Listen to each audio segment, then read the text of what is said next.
Hello friends, welcome back to my channel. तो कल हम लोग ने देखा कि हम लोग मैट्रिक्स को कैसे कंस्ट्रक्ट करते हैं और मैट्रिक्स का ऑर्डर कैसे फाइंड करते हैं। उसके बाद आज हम लोग देखेंगे टाइप्स ऑफ मैट्रिक्स। ठीक है, तो चलिए शुरू करते हैं।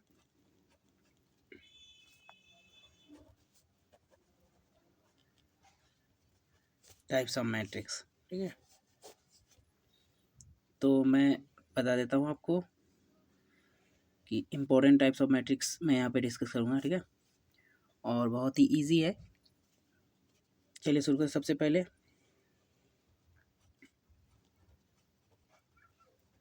Column matrix. ठीक, कॉलम मैट्रिक्स क्या होता है? जिसमें एक कॉलम हो। जैसे कल मैंने आपको बताया था कि A is equal to A I J M into N.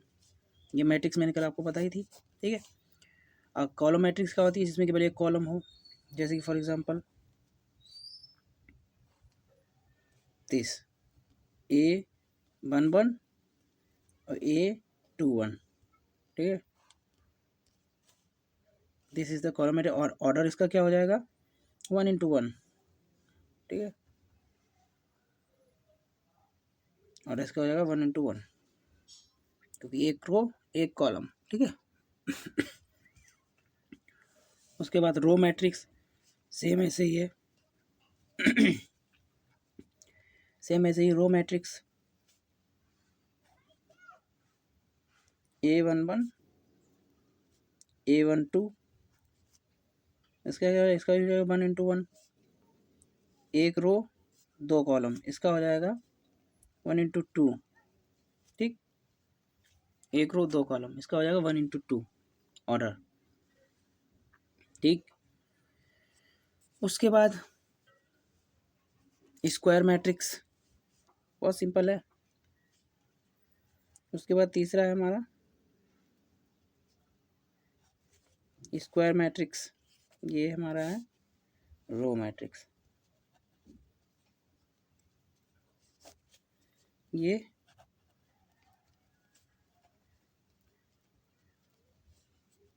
Square matrix आप लोग तो पहले समझ गए होंगे। स्क्वायर यानी कि रो और कॉलम में जो जितने एलिमेंट होते हैं दोनों इक्वल होंगे। ठीक है, तो ये हमारा होगा स्क्वायर मैट्रिक्स।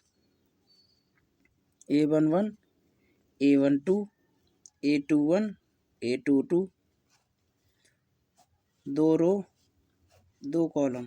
ठीक है, तो ऑर्डर कितना हो जाएगा? 2 into 2। ये हमारा हो गया दो रो दो कॉलम। ठीक, तो ऑर्डर हो गया 2 into 2। ये हमारा हो गया स्क्वायर मैट्रिक्स। अब बात कर लेते हैं हम डायगोनल मैट्रिक्स की। अब डायगोनल मैट्रिक्स क्या होता है?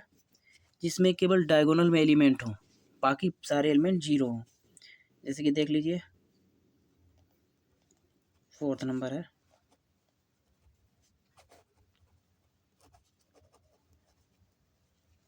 Diagonal matrix. ठीक है, डायगोनल मैट्रिक्स क्या होता है? जिसके केवल डायगोनल में एलिमेंट हो, यानी कि 1, सपोज करो कि A11 और ये 0 A0 ये A22।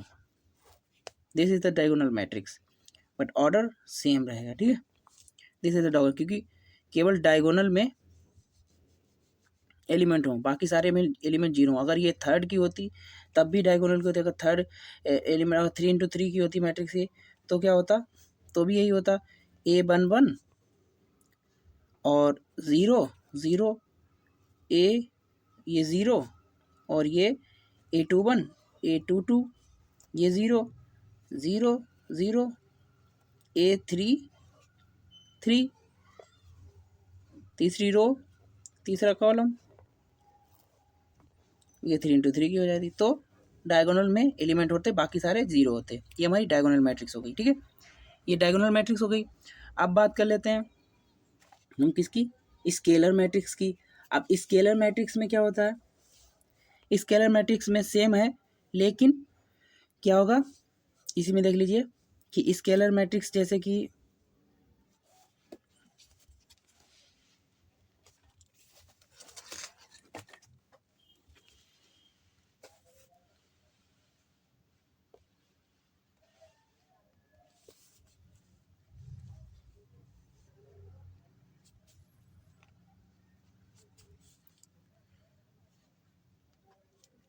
ये देख लीजिए यहाँ पे।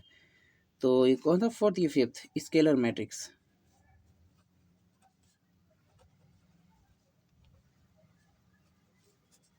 अब स्केलर मैट्रिक्स में क्या हो, स्केलर मैट्रिक्स में जो डायगोनल में एलिमेंट होते हैं, इसमें कि जैसे ये जो मैंने पहले आपको बताया था, जैसे कि ये वाली मैट्रिक्स मैंने आपको बताई थी, ये देखिए, इसमें क्या था, A11 A21 A33 था। ये एलिमेंट अलग अलग होंगे डायगोनल में। स्केलर में बस इतना सा डिफरेंस हो जाता है कि स्केलर में जो एलिमेंट है डायगोनल पे वो सेम एलिमेंट होंगे। फॉर एग्जांपल A=, जैसे कि मान लीजिए यहाँ अगर 1 है और ये 0 0 है, ये 0 है, ये 1 है, ये 0 0 0 1 2 कर लो। अभी आपको ये मैं बताऊंगा कि मैंने यहाँ पे क्यों 2 किया है, 1 करने के बजाय 2 क्यों किया है। और ये 3 × 3 की मैट्रिक्स है, ये हमारी ऑर्डर। तो क्या हो जाएगा, ये डायगोनल के एलिमेंट इसमें सेम है, मतलब है डायगोनल मैट्रिक्स की, ये डायगोनल मैट्रिक्स ही है। लेकिन डायगोनल मैट्रिक्स में क्या होता है, जो डायगोनल के एलिमेंट होते हैं वो अलग अलग होते हैं। अब इसमें स्केलर मैट्रिक्स में क्या है, स्केलर मैट्रिक्स में ये है कि हमारे उसके जो इस डायगोनल के एलिमेंट हैं वो सेम एलिमेंट होंगे, ठीक है, सारे, ठीक। तो इसको कहते हैं स्केलर मैट्रिक्स। अब बात कर लेते हैं हम आइडेंटिटी मैट्रिक्स की।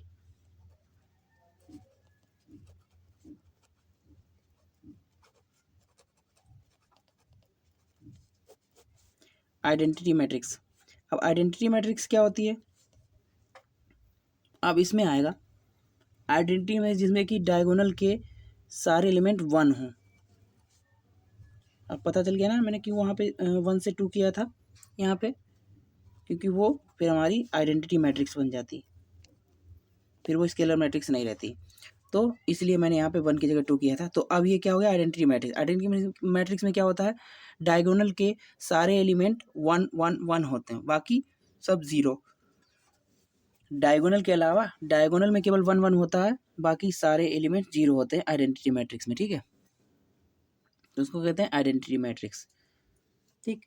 अब एक और मैट्रिक्स होती है जिसको हम कहते हैं जीरो मैट्रिक्स। अब आप लोग तो समझ ही गए होंगे जीरो मैट्रिक्स का क्या मतलब है।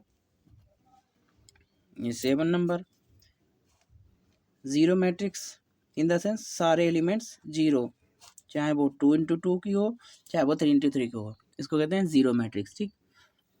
और एक और पॉइंट्स है, देख लीजिए, फिर उसके बाद एक्सरसाइज डिस्कस करेंगे हम लोग। है एक पॉइंट की इक्वलिटी ऑफ मैट्रिक्सेस, इक्वलिटी।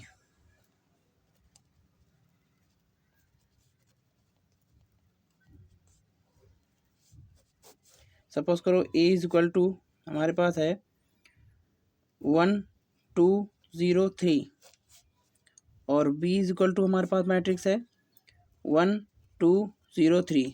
तो ये A और B इक्वल मैट्रिक्स होंगी, ठीक है, तब ये A और B इक्वल मैट्रिक्स होंगी। अगर यहाँ पे कोई भी एलिमेंट चेंज होता है, जैसे कि सपोज करो यहाँ बन गई ये, यहाँ पे हम 0 कर देते हैं एक और, तब ये इक्वल मैट्रिक्स नहीं होगी, ठीक है। ये भी आपको आगे काम आएगी किसमें, जैसे कि सपोज करो आपको वैल्यू दे दी जाती है, इस पे यहाँ पे कोई वैल्यू दे दी गई, यहाँ पे x दे दिया गया, यहाँ पे y दे दिया गया, यहाँ पे ये b में एलिमेंट दे दिए गए, तो आपको इससे कंपैरिजन करके उस x और y की वैल्यू निकालनी होगी, ठीक है। ये आपको आगे क्वेश्चन में आएगा एक्सरसाइज में, ठीक है। इतना तो आप लोग समझ ही गए होंगे टाइप्स ऑफ मैट्रिक्स, ठीक। अब सपोज करो कि एक क्वेश्चन है,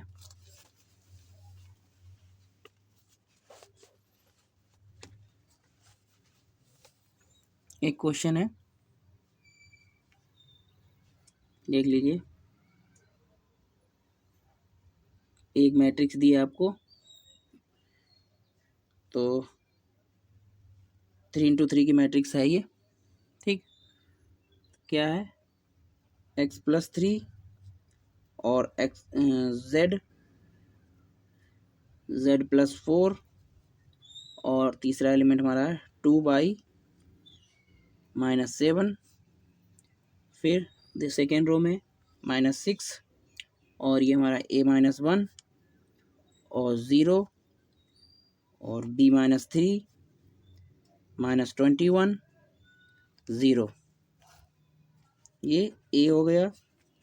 और बी मैट्रिक्स हमें दी है, क्या दी है, 0 6 3y minus 2 minus 6 minus 3 2c plus 2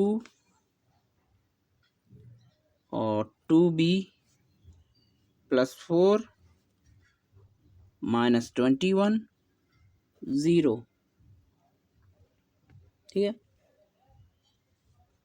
अब इसमें आपको वैल्यू फाइंड करनी है एक्स वाई जेड और ए बी सी। तो कैसे फाइंड करोगे वैल्यू? सीधा सीधा है, मैंने अभी आपको बताया था, इससे कंपैरिजन करेंगे। ठीक है, ये भी जस्ट अभी मैंने आपको बताया था। तो कंपैरिजन करेंगे हम एलिमेंट्स को। ठीक है, ये हमारी मैट्रिक्स हो गई और ये 3 × 3 की आपको भी दिख रहा होगा जैसे कि मैंने बताया था। अब इसमें हम लोग कंपैरिजन करेंगे, किसके? एलिमेंट्स को कंपैरिजन करेंगे। तो चलिए भाई कंपैरिजन करते हैं। A11 A11, ठीक है, कितना हो जाएगा? यहाँ से देखिए शुरुआत से, x + 3 = 0, x = -3। ठीक, x की वैल्यू हमारी आ गई। z + 4 यानी कि A12 6, तो कॉमा लगाएंगे। z + 4 = 6, तो z = कितना आ जाएगा? 2। z की वैल्यू आ गई। सेम करेंगे, अगर आप देखिए आपको y का एलिमेंट कहीं और दिख रहा है? कहीं और नहीं है y का एलिमेंट, केवल यहीं पे है। ठीक है, ये 4 है, यहाँ पे है और यहाँ पे है। चलिए कंपैरिजन करते हैं। 2y - 7 = 3y - 2, तो ये उधर जाएगा 3y - 2y यानी कि y -7 उधर जाएगा, पॉजिटिव हो जाएगा यानी कि 7 - 2 यानी कि 5, -7 उधर जाएगा, पॉजिटिव हो जाएगा, और -2 यानी कि प्लस का 5। ठीक है, ये हमारी y की वैल्यू, x y z तीनों की वैल्यू निकल रही। अब बात करते हैं हम ए बी सी की वैल्यू निकालने पे। ठीक है, चलिए अब ए बी सी की वैल्यू निकालते हैं। कंपैरिजन कर लीजिए। ये तो कंपैरिजन होगा नहीं क्योंकि -6 ये डिजिट है। ये कंपैरिजन करते हैं A-1 -3, क्योंकि हमें वैल्यू चाहिए बस, तो उसी के हिसाब से हम एलिमेंट को कंपैरिजन करेंगे, ना कि ये कि करेंगे -6 = -6, तो हमें कुछ नहीं मिलेगा। हमें वैल्यू फाइंड करनी है ए बी सी की। तो जहाँ पे ए बी सी जिस एलिमेंट होगा उसी में तो हम लोग कंपैरिजन करेंगे, तभी तो हमको उसकी वैल्यू मिलेगी ना। A-1 = -3, तो A-1 = -3, तो A = कितना मिल जाएगा? ये उधर जाएगा, पॉजिटिव हो जाएगा 1 यानी कि -2। A = हमको कितना मिल गया? -2। अब हम कंपैरिजन करेंगे, ये 0 है, ये 2c है, तो कंपैरिजन कर सकते हैं, यानी कॉमा लगाएंगे। 2c + 2 = 0, तो c = कितना हो जाएगा? -1। ठीक है, अब बात कर लेते हैं बी। अब ए मिल गया, सी मिल गया, अब बी बचा है। ठीक है, तो बी की वैल्यू b - 3 2b + 4, क्योंकि और एलिमेंट में कहीं b नहीं है, तो b - 3 = 2b + 4, तो ये b उधर जाएगा, माइनस का हो जाएगा, यानी कि बचेगा b = ये +4 है, उधर जाएगा, +3 है यानी कि 7, तो b की वैल्यू हमारी कितनी आ जाएगी? 7। तो हमें क्या फाइंड करना था? X y z a b c तीनों की वैल्यू मिल गई हमें 6 एलिमेंट की। तो यही करना होगा बहुत से क्वेश्चन में। ठीक है, एक टाइप के क्वेश्चन ये हो गए। ठीक है, बाकी के जितने भी क्वेश्चन हैं उसको हम लोग, एक टाइप का क्वेश्चन ये हो गया। ठीक है, और सेम ऐसे भी क्वेश्चन और आएंगे। ठीक है, तो हम लोग कल एक्सरसाइज डिस्कस करेंगे। एक्सरसाइज कुछ क्वेश्चन है, तब तक के लिए इतना ही, मिलते हैं नेक्स्ट वीडियो में। ठीक है, और अच्छे अच्छे मैट्रिक्स के कॉन्सेप्ट सीखने के लिए, और आपको मैं यहाँ 0 से बिल्कुल एडवांस लेवल तक ले जाऊँगा मैथमेटिक्स में, क्योंकि मैं यहाँ जेई मेंस वगैरह एडवांस वगैरह के लिए लेक्चर बना रहा हूँ, ठीक है। तो बस आप लोगों का सपोर्ट चाहिए, बने रहिए हमारी वीडियो में। धन्यवाद, थैंक यू।